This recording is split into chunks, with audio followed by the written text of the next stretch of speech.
안녕하세요.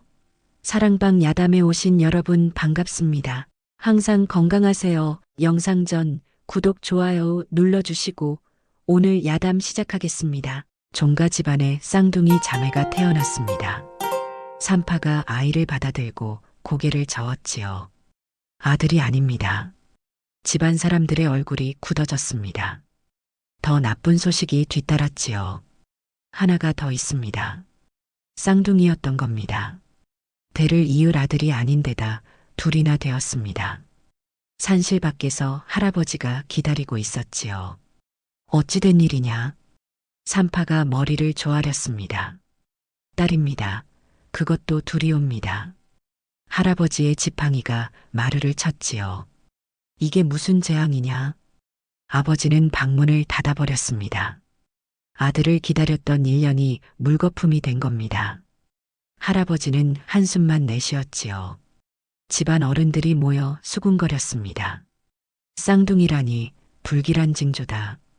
대를 이을 손자를 기대했건만 어머니만이 두 아이를 품에 안았지요. 내 딸들이다. 아무도 대답하지 않았습니다. 축하도 없었고 기쁨도 없었지요. 삼신상도 제대로 차리지 않았습니다. 아이들의 백일잔치도 없었지요. 돌잔치는 아예 거론조차 되지 않았습니다. 마을 사람들도 수군거렸지요. 종갓집의 쌍둥이 딸이라니 아들 복이 없는 집안인가 보네. 아이들은 태어나는 순간부터 짐이었던 겁니다. 병약하던 친모가 세상을 떠났습니다. 아이들이 겨우 5살이 되던 해였지요. 몸이 허약했던 어머니는 쌍둥이를 낳은 뒤 회복하지 못했습니다. 어머니는 마지막까지 두 아이의 손을 잡고 있었지요. 서로를 지켜라. 그것이 마지막 말이었습니다. 세상이 너희를 버려도 너희는 서로를 버리지 마라. 언니가 울음을 참으며 고갯짓했지요.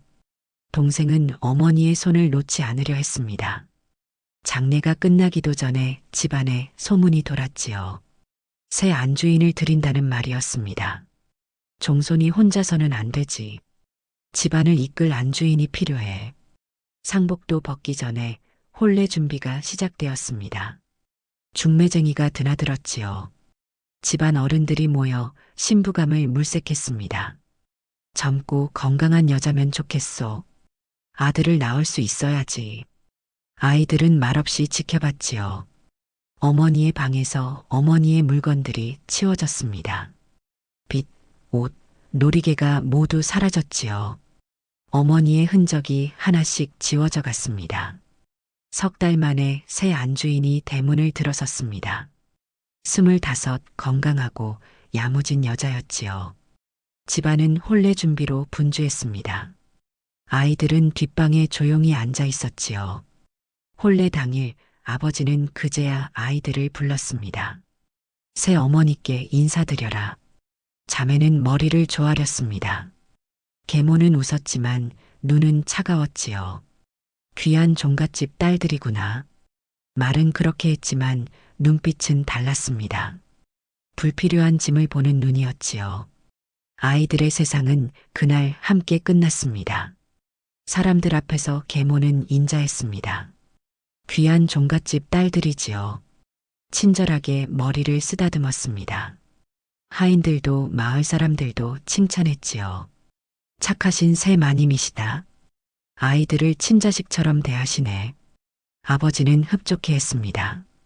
현명한 아내를 맞았소. 집안 어른들도 만족했지요. 집안이 잘 돌아가는구만. 그러나 문이 닫히면 달라졌습니다. 말투가 바뀌고 눈빛이 싸늘해졌지요. 귀찮게 굴지 마라. 밥을 먹다 숟가락을 떨어뜨린 동생에게 말했습니다. 버릇없이. 언니가 동생을 감싸자 더 차갑게 쏘아봤지요. 똑같이 버릇없는 것들. 하인들 앞에서는 또 다른 모습이었습니다. 아이들 옷새로 지어주거라. 밥은 잘 챙겨 먹이고. 하인들은 마님의 자애로움에 감탄했지요. 하지만 실제로는 달랐습니다. 옷은 헝겊을 물려받았고 밥은 늘 모자랐지요. 하인들은 알면서도 외면했습니다. 새 마님의 눈치를 봐야 했으니까요. 자매는 처음으로 미움을 배웠습니다. 그리고 위선을 알게 되었지요. 웃는 얼굴 뒤에 칼날을 보게 된 겁니다. 아버지는 보고도 못 본 척했습니다. 집안의 평화가 더 중요했던 겁니다. 계집아이들이야 알아서 크겠지. 무관심이 허락이 되었지요. 밤이면 자매는 서로를 꼭 껴안고 잤습니다. 어머니가 없는 세상은 추웠지요. 언니 무서워. 나도 무섭다. 하지만 우리 함께 있잖아. 밥상에서 숟가락이 하나씩 사라졌습니다. 애들 것은 부엌에서 먹이지. 계모의 짓이었지요. 어른들 밥상에 아이들이 무슨 일이냐. 다음 날은 아예 자리가 없었습니다. 아이들은 부엌 한 구석에서 밥을 먹었지요. 찬밥에 된장 하나가 전부였습니다. 많이 먹지 마라. 어차피 식객이다. 호적 정리를 한다는 말이 나왔습니다. 애들 이름이 너무 복잡하다. 계모가 아버지에게 말했지요. 간단히 고치는 게 어떻겠습니까? 자매의 정식 이름은 우아하고 뜻 깊었습니다. 어머니가 정성껏 지어준 이름이었지요. 그러나 하루아침에 바뀌었습니다. 순이 보기로 불리게 된 겁니다. 종가의 딸이 아니라 하인처럼 불린 겁니다. 순이야, 물 좀 떠와라. 보기는 마당 쓸어라. 사람들도 따라서 그렇게 불렀지요. 아무도 이상하게 여기지 않았습니다. 계집아이의 이름 따위는 중요하지 않았으니까요. 아버지는 외면했지요. 계집아이들 이름이야 중요한가. 침묵이 허락이 되었습니다. 호적에서도 정식 이름이 지워졌지요. 종가의 정려에서 그저 딸로 기록되었습니다. 자매는 서로의 본명만은 잊지 않으려 애썼습니다. 밤마다 불러주었지요. 언니, 우리 진짜 이름 기억하지? 물론이다. 절대 잊지 않을 거야. 어머니가 지어준 이름이었습니다. 그것만은 빼앗길 수 없었지요. 둘만의 비밀로 간직했습니다. 계모가 마침내 결정을 내렸습니다. 아이들이 7살이 되던 해였지요. 이 아이들이 집안에 애군을 부릅니다. 무당을 불러 점을 치게 했습니다. 무당은 계모가 시키는 대로 말했지요. 쌍둥이는 불길합니다. 이 아이들이 있는 한 집안에 경사가 없을 것입니다. 계모가 덧붙였습니다. 제가 아이를 못 갖는 것도 저 아이들 때문입니다. 실제로는 이미 임신 중이었지만 숨기고 있었지요. 집안 어른들이 모였습니다. 무당의 말이 그렇다니. 쌍둥이가 불길한 건 옛날부터 전해 내려오는 말이지. 아버지는 계모의 눈치를 봤습니다. 신부를 기쁘게 해야 아들을 낳을 것 아니겠습니까? 내보내는 것이 좋겠소. 아무도 반대하지 않았지요. 비가 억수같이 쏟아지는 날이었습니다. 하늘도 울고 있었지요. 계모가 아이들을 불렀습니다. 너희는 오늘부터 이 집 사람이 아니다. 자매는 빈손으로 대문 밖으로 내쳐졌습니다. 다시는 돌아오지 마라. 계모가 대문을 닫아버렸지요. 쾅 하는 소리가 천둥처럼 울렸습니다. 아무도 나서지 않았습니다. 하인들은 눈을 내리깔았고 아버지는 방 안에 있었지요. 자매는 빗속에서 집을 바라봤습니다. 불 켜진 창문 너머로 사람들이 보였습니다. 웃음소리가 들렸지요. 마치 아무 일도 없었다는 듯이 말입니다. 언니가 동생의 손을 꽉 잡았습니다. 기억해라. 동생이 수긍했지요. 잊지 않을 거야. 이 대문을, 이 집을, 이 비 오는 날을 언젠가 다시 돌아올 거야. 둘은 빗속으로 사라졌습니다. 뒤돌아보지 않았습니다. 뒤돌아보면 주저앉을 것 같았지요. 그저 앞만 보고 걸었습니다. 집안에서는 축제가 벌어지고 있었습니다. 불길한 것들이 떠났으니까요. 아무도 뒤돌아보지 않았지요. 자매는 떠돌이가 되었습니다. 비를 피할 곳도 먹을 것도 없었지요. 언니가 동생의 손을 잡고 걸었습니다. 첫 번째 마을에 도착했을 때였습니다. 밥 한 끼만 주십시오. 언니가 머리를 조아리며 빌었지요. 저리가 거지들아. 돌을 던지는 사람들도 있었습니다. 쌍둥이는 재수 없어. 마을마다 문전박대를 당했지요. 밤에는 처마 밑에서 잠을 잤습니다. 서로를 껴안고 떨며 밤을 보냈지요. 언니 배고파? 조금만 참아라. 내일은 나을 거야. 하지만 내일은 나아지지 않았습니다. 다음 날도 그 다음 날도 똑같았지요. 어느 날 언니가 결심했습니다.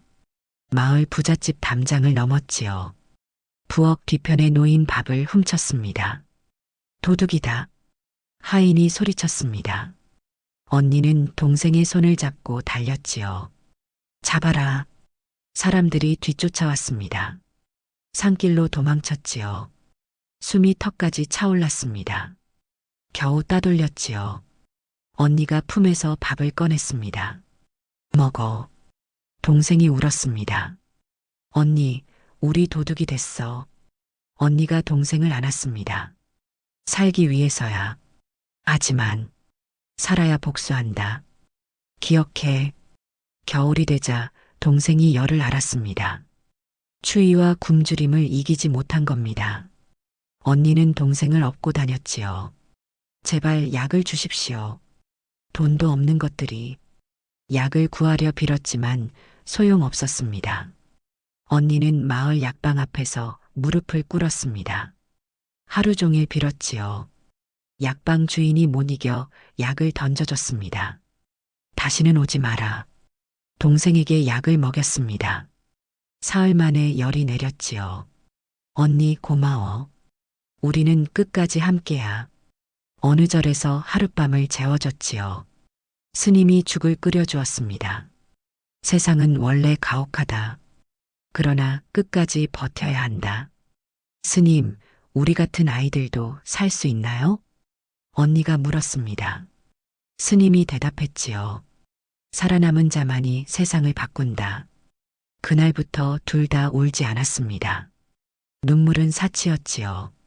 살아남는 것이 먼저였습니다. 1년이 흘렀습니다. 8살이 된 자매는 깨달았지요. 함께 있으면 둘 다 죽을 것 같았습니다. 헤어지자. 언니가 먼저 말했습니다. 동생은 부정했지만 언니는 단호했지요. 우리 둘이 함께 있으면 아무도 걷어주지 않아. 쌍둥이라는 걸 숨겨야 해. 살아야 다시 만난다. 동생이 울먹였습니다. 언니 없이 어떻게 살아? 너도 할 수 있어. 우리는 강한 아이들이야. 언니는 기방으로 갔습니다. 노래와 춤을 배우겠습니다. 기생들은 쌍둥이를 꺼렸지만 언니는 물러서지 않았지요. 제가 잘하는 게 있습니다. 글을 조금 압니다. 종갓집 딸이었으니 글을 배웠던 겁니다. 기방 주인이 의심스럽게 물었지요. 어린 것이 글을? 언니가 붓을 들어 글을 썼습니다. 주인의 눈이 커졌지요. 동생은 행상 무리를 따라갔습니다. 짐을 나르겠습니다. 행상들은 어린아이를 의심했지만 동생은 버텼지요. 밥 안 먹어도 됩니다. 잠잘 곳만 주세요. 행상 두목이 한참을 쳐다봤습니다. 한 달만 데리고 가보지. 마지막 밤 둘은 약속을 나눴습니다. 낡은 사당에서 마지막 밤을 함께 보냈지요. 10년 뒤 고향에서 만나자. 그때는 반드시 돌아가자. 우리가 누구인지 보여주자. 우리를 버린 사람들에게. 각자의 길로 떠났지요. 새벽녘이었습니다. 언니는 동쪽으로, 동생은 서쪽으로 갔지요. 뒤돌아보지 않았습니다. 돌아보면 달려가 안고 싶을 것 같았으니까요. 둘 다 8살이었지요. 세상에 홀로 던져진 겁니다. 그러나 포기하지 않았습니다. 살아남아야 했지요. 그리고 돌아가야 했습니다. 언니는 기방에서 온갖 멸시를 받았습니다. 천한 계집이라는 말을 매일 들었지요. 쌍둥이 주제에. 그러나 입을 다물고 배웠습니다. 글을 익히고 노래를 배우고 사람을 읽는 법을 배웠지요. 양반들의 대화를 듣고 세상 돌아가는 이치를 깨달았습니다. 누가 권력을 쥐고 있는지, 누구에게 약점이 있는지 알게 되었지요. 3년이 지났습니다. 언니는 11살이 되었지요. 그날 취한 양반 하나가 기방에 들어왔습니다. 계집이 글을 안다고? 언니가 쓴 시를 보고 비웃었지요. 붓을 빼앗아 던져버렸습니다. 내 주제를 알아라. 계집은 순종만 하면 되는 거다. 뺨을 때렸습니다. 언니는 아무 말 없이 붓을 주었습니다. 이를 악물었지요. 그날 밤 종이에 그 양반의 이름을 적었습니다. 나중에 알게 되었습니다. 그 양반이 바로 아버지의 친구였다는 것을 말입니다. 종갓집을 드나들던 사람이었지요. 잘 기억해두마. 언니는 혼잣말을 했습니다. 언젠가 갚아줄 목록이다. 5년이 지났습니다. 언니는 13살이 되었지요. 이제 기방에서 가장 글을 잘 쓰는 기생이 되었습니다. 양반들이 찾았습니다.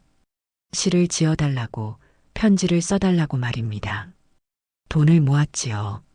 하지만 더 중요한 것을 모았습니다. 비밀을 말입니다. 저 양반은 첩을 두고 있다. 저 사람은 관가의 돈을 빼돌린다. 밤이면 종이에 글을 적었습니다. 보고 듣고 배운 모든 것을 기록했지요. 언젠가 쓸 날이 올 것이었습니다. 동생은 행상을 따라 전국을 돌아다녔습니다. 무거운 짐을 지고 발이 부르트도록 걸었지요. 장사하는 법을 배웠습니다. 2년이 지났습니다. 10살이 된 동생은 이제 혼자 짐을 나를 수 있었지요. 행상 두목이 말했습니다. 내 몫을 주마. 처음으로 돈을 벌었습니다. 동전 몇 잎이었지만 소중했지요. 한 푼도 쓰지 않고 모았습니다. 어느 겨울이었습니다. 함께 다니던 행상 하나가 쓰러졌습니다. 추위를 이기지 못한 겁니다. 날 두고 가거라. 동생이 손을 잡았지요. 같이 갑니다. 하지만 그 사람은 끝내 일어나지 못했습니다. 동생은 그의 눈을 감겨주었지요. 그날 밤 깨달았습니다. 살아남는 것이 이렇게 가혹하구나. 하지만 나는 살아야 해. 언니와 약속했으니까. 3년이 더 지났습니다. 13살이 된 동생은 이제 혼자 장사를 했지요. 물건을 사고 파는 법을 완벽히 익혔습니다. 돈을 모으고 사람을 사귀고 세상 물정을 익혔습니다. 관아의 하급 관리들과도 친해졌지요. 술 한 잔 사겠습니다. 관리가 물었습니다. 어린 것이 웬 술이냐? 이야기를 듣고 싶어서입니다. 무슨 이야기? 세상 돌아가는 이야기요. 관리는 술을 마시며 이야기했습니다. 누가 승진하고 누가 좌천되고 누가 뇌물을 받고 말입니다. 동생은 모두 기억했지요. 어느 날 관리에게 물었습니다. 옛날 호적을 볼 수 있습니까? 그건 왜? 찾는 사람이 있습니다. 동생이 은자 몇 냥을 건넸습니다. 관리가 고개를 끄덕였지요. 그렇게 필요한 문서를 구할 수 있게 되었습니다. 조금씩 천천히 준비했지요. 둘 다 밤마다 같은 생각을 했습니다. 돌아갈 날을 세웠지요. 복수는 말이 아니라 행동이라는 것을 알았습니다. 시간이 흘렀습니다. 한 해, 2해, 5해가 지났지요. 자매는 각자의 자리에서 살아남았습니다. 언니는 16이 되었습니다. 이제 기방에서 가장 유명한 기생이었지요. 양반들이 줄을 섰습니다.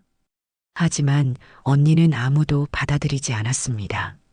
저는 팔리지 않습니다. 주인이 화를 냈지만 언니는 버텼지요. 시나 편지를 쓰는 것으로 충분히 돈을 벌고 있습니다. 결국 주인도 인정할 수밖에 없었습니다.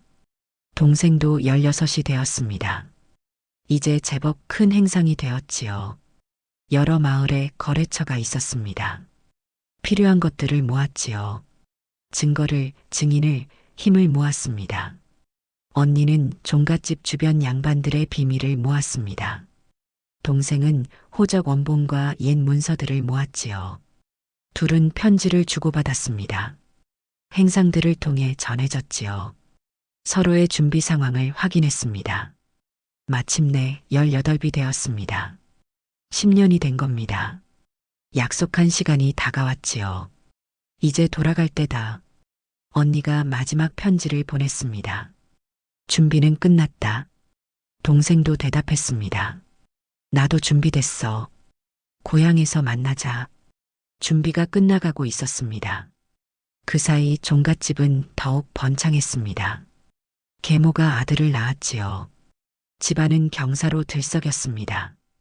대를 이을 아들이다.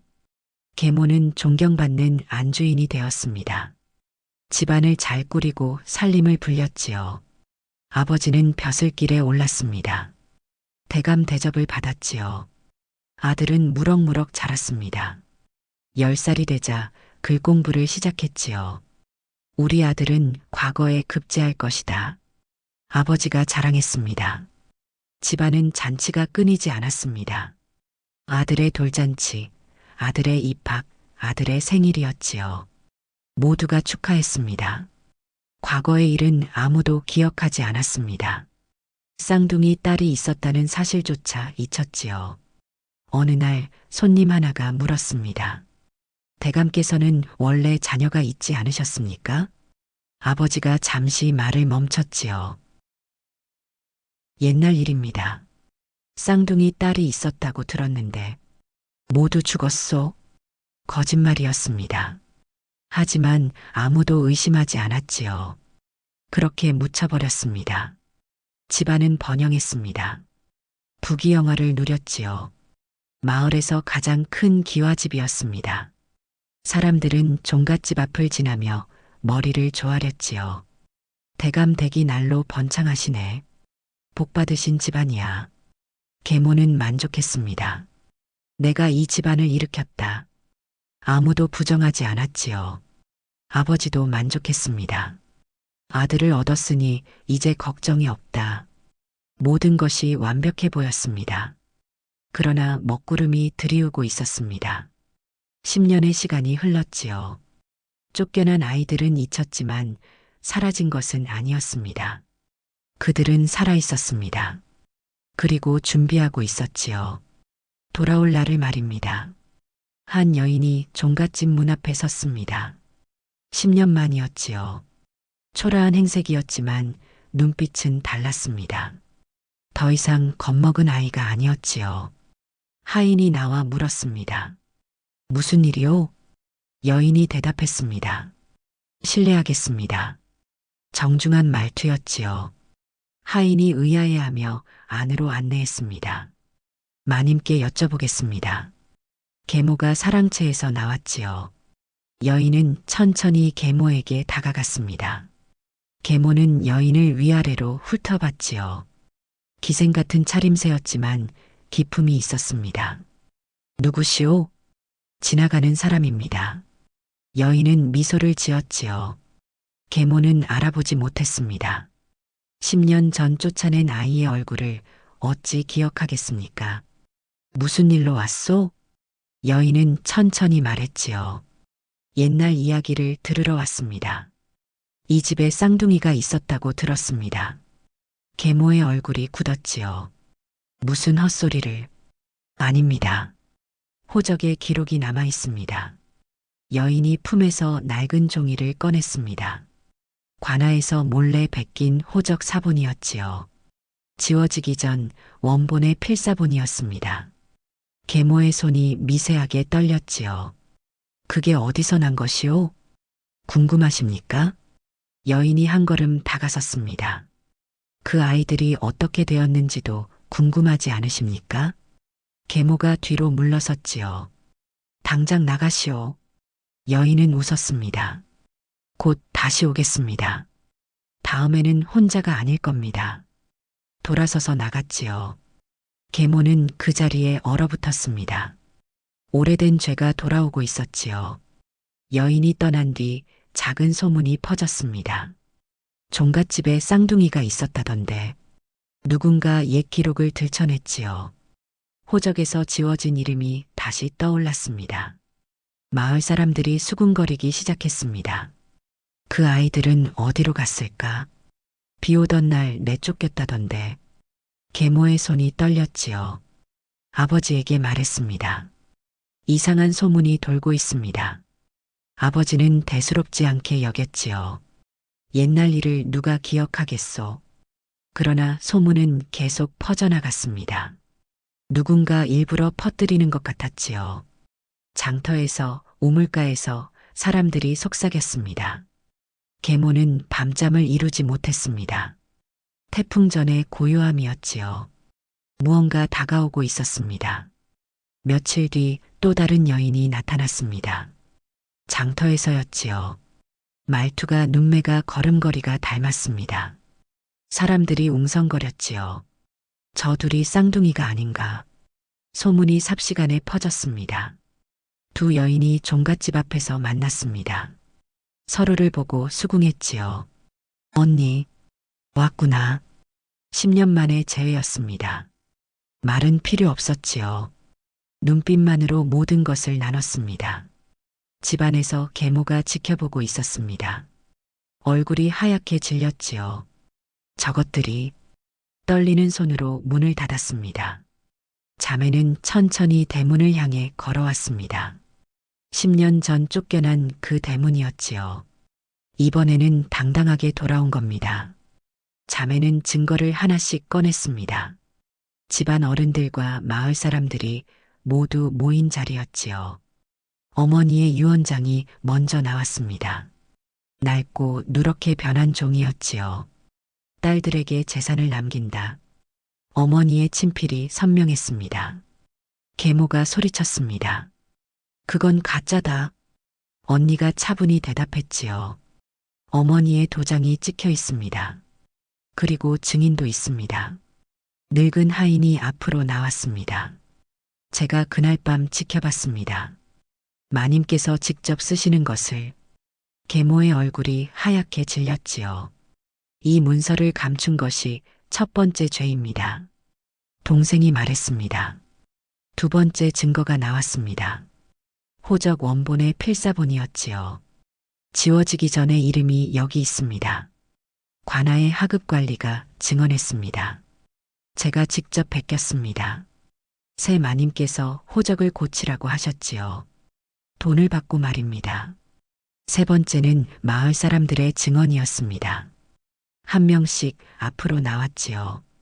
그날 밤을 기억합니다. 비가 억수같이 쏟아지던 날이었지요. 어린아이 둘이 대문 밖으로 쫓겨났습니다. 울면서 대문을 두드렸지요. 하지만 아무도 문을 열어주지 않았습니다. 또 다른 사람이 말했습니다. 마님께서 무당을 불러 거짓 점괘를 만들게 했습니다. 저도 그 자리에 있었습니다. 증언이 이어졌습니다. 아이들에게 밥을 제대로 주지 않았습니다. 부엌대기에서 먹게 했지요. 이름도 바꿔 하인처럼 불렀습니다. 계모가 저지른 일들이 하나씩 드러났지요. 아이들을 굶긴 일, 학대한 일, 내쫓은 일, 호적을 조작한 일. 모두 명확한 증거와 증인이 있었습니다. 아버지에 대한 증거도 나왔습니다. 대감께서 서명하신 문서들입니다. 호적 정리 문서, 재산 분배 문서, 모두 아버지의 도장이 찍혀 있었지요. 이 모든 일을 알고 계셨습니다. 알면서도 허락하셨습니다. 서명한 문서들이 증거였습니다. 집안 사람들이 술렁였지요. 누구도 반박할 수 없었습니다.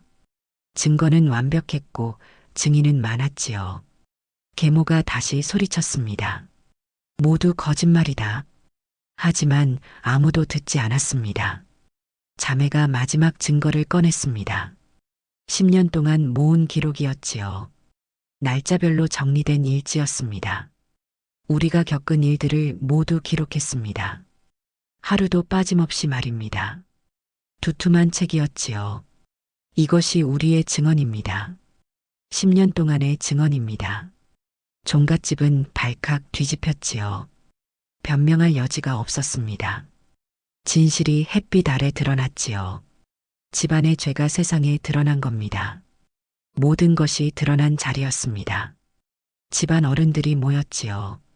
친척들, 마을 유지들까지 함께했습니다. 자매가 아버지 앞에 섰습니다. 우리를 기억하십니까? 아버지는 눈을 들지 못했지요. 한참을 침묵하다 떨리는 목소리로 말했습니다. 나는 몰랐다. 자매는 차가운 눈으로 아버지를 바라봤지요. 거짓말입니다. 언니가 증거를 내밀었습니다. 이것을 보십시오. 아버지가 서명한 문서들이었습니다. 호적 정리 승인서, 재산 분배 동의서, 모두 아버지의 친필과 도장이 찍혀 있었지요. 이것도 모른 척 하시겠습니까? 아버지의 손이 떨렸습니다. 문서를 집어들었지만 읽지 못했지요. 아이들아, 목소리가 갈라졌습니다. 나는 정말, 동생이 끊어버렸습니다. 정말 몰랐습니까? 아니면 모른 척 했습니까? 집안 사람들이 숨을 죽였지요. 아버지의 얼굴이 창백해졌습니다. 비 오던 그날 밤을 기억하십니까? 언니가 물었습니다. 우리가 대문을 두드렸습니다. 아버지를 불렀습니다. 하지만 방문을 열지 않으셨지요. 아버지가 입술을 떨었습니다. 계모가 우리를 굶길 때도 보셨습니다. 이름을 바꿔 부를 때도 들으셨습니다. 모두 아셨습니다. 그런데 한 번도 막지 않으셨습니다. 한마디도 하지 않으셨습니다. 아버지는 아무 말도 하지 못했지요. 집안 어른 한 분이 물었습니다. 사실입니까, 정손? 아버지는 천천히 고갯짓했습니다. 알았습니다. 작은 목소리였지요. 알고도 모른 척했습니다. 왜입니까? 자매가 함께 물었습니다. 왜 그러셨습니까? 아버지가 떨리는 목소리로 대답했습니다. 집안의 평화를 위해서, 아들을 얻기 위해서, 우리보다 집안이 중요했습니까? 언니가 물었지요. 우리보다 체면이 중요했습니까? 아버지는 대답하지 못했습니다. 그 침묵이 대답이었지요. 가장 잔인한 대답이었습니다. 아이들아, 용서해다오. 아버지가 무릎을 꿇으려 했습니다. 자매가 뒤로 물러났지요. 용서는 필요 없습니다. 동생이 말했습니다. 저희는 이미 딸이 아니니까요. 10년 전 그 빗속에서 딸은 죽었습니다. 언니가 덧붙였지요. 지금 여기 있는 건 증인입니다. 아버지의 죄를 증언하러 온 사람들입니다. 아버지가 울음을 터뜨렸습니다. 하지만 자매는 돌아섰지요. 집안 어른들이 판결을 내렸습니다. 이는 용서받을 수 없는 일이요. 종손으로서의 자격을 잃었소. 아버지는 다시 침묵을 택했습니다. 변명조차 하지 않았지요. 그 침묵이 마지막 죄가 되었습니다. 자매는 더 이상 숨지 않았습니다. 대청마루에 올라 선언했지요. 우리는 이 집의 딸입니다. 목소리가 집안 구석구석 울려 퍼졌습니다. 사람들이 숨을 죽이고 들었지요. 7살에 이 대문 밖으로 쫓겨났습니다. 계모를 똑바로 쳐다봤습니다. 버림받았지만 살아남았습니다. 10년의 시간이 그 한마디에 담겨 있었지요. 돌아온 이유는 하나입니다. 자매가 함께 말했습니다. 진실을 밝히기 위해서입니다. 종갓집은 발칵 뒤집혔지요. 계모가 소리쳤습니다. 거짓말이다. 그러나 아무도 듣지 않았지요. 증거는 명확했고 증인은 많았습니다. 진실은 이미 모두가 아는 것이 되었지요.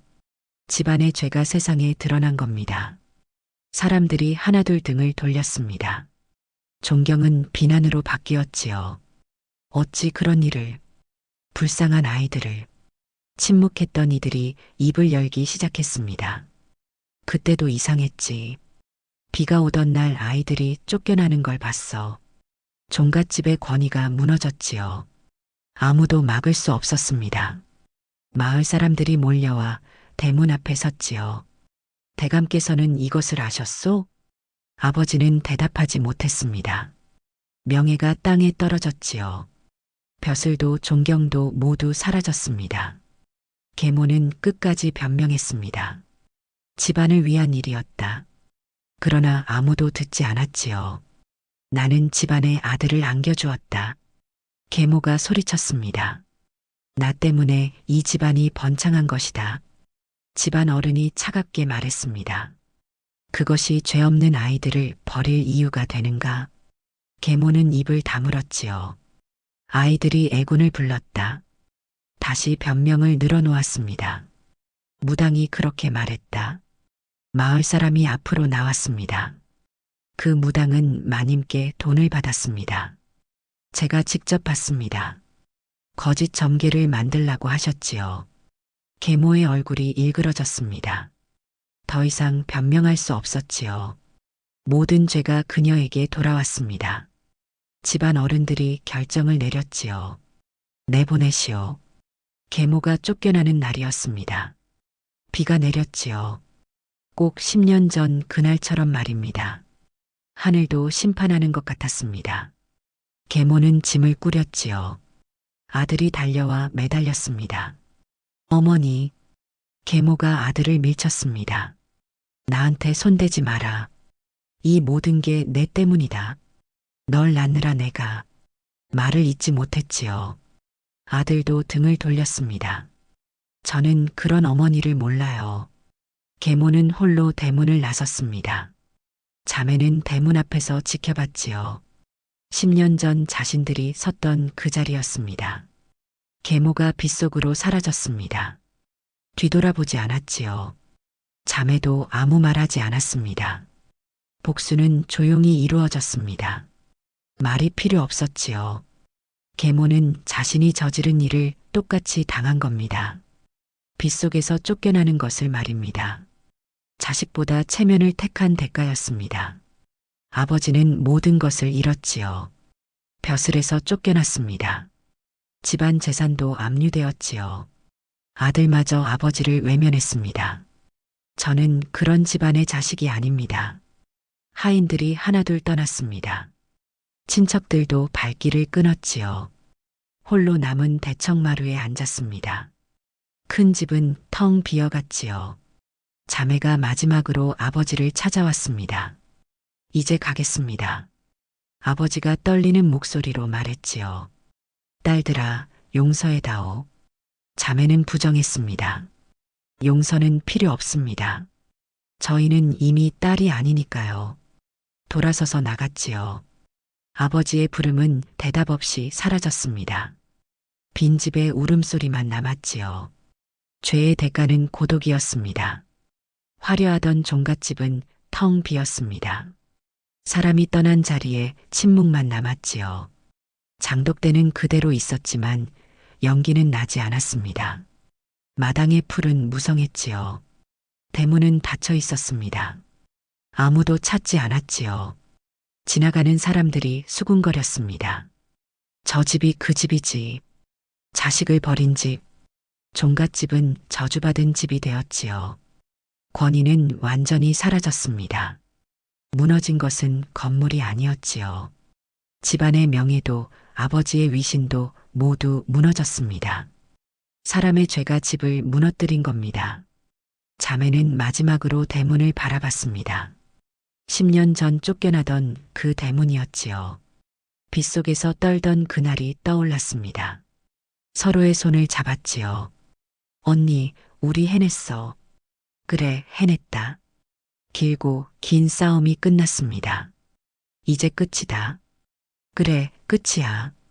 돌아보지 않고 걸어갔지요. 뒤에서 무너지는 소리가 들렸습니다.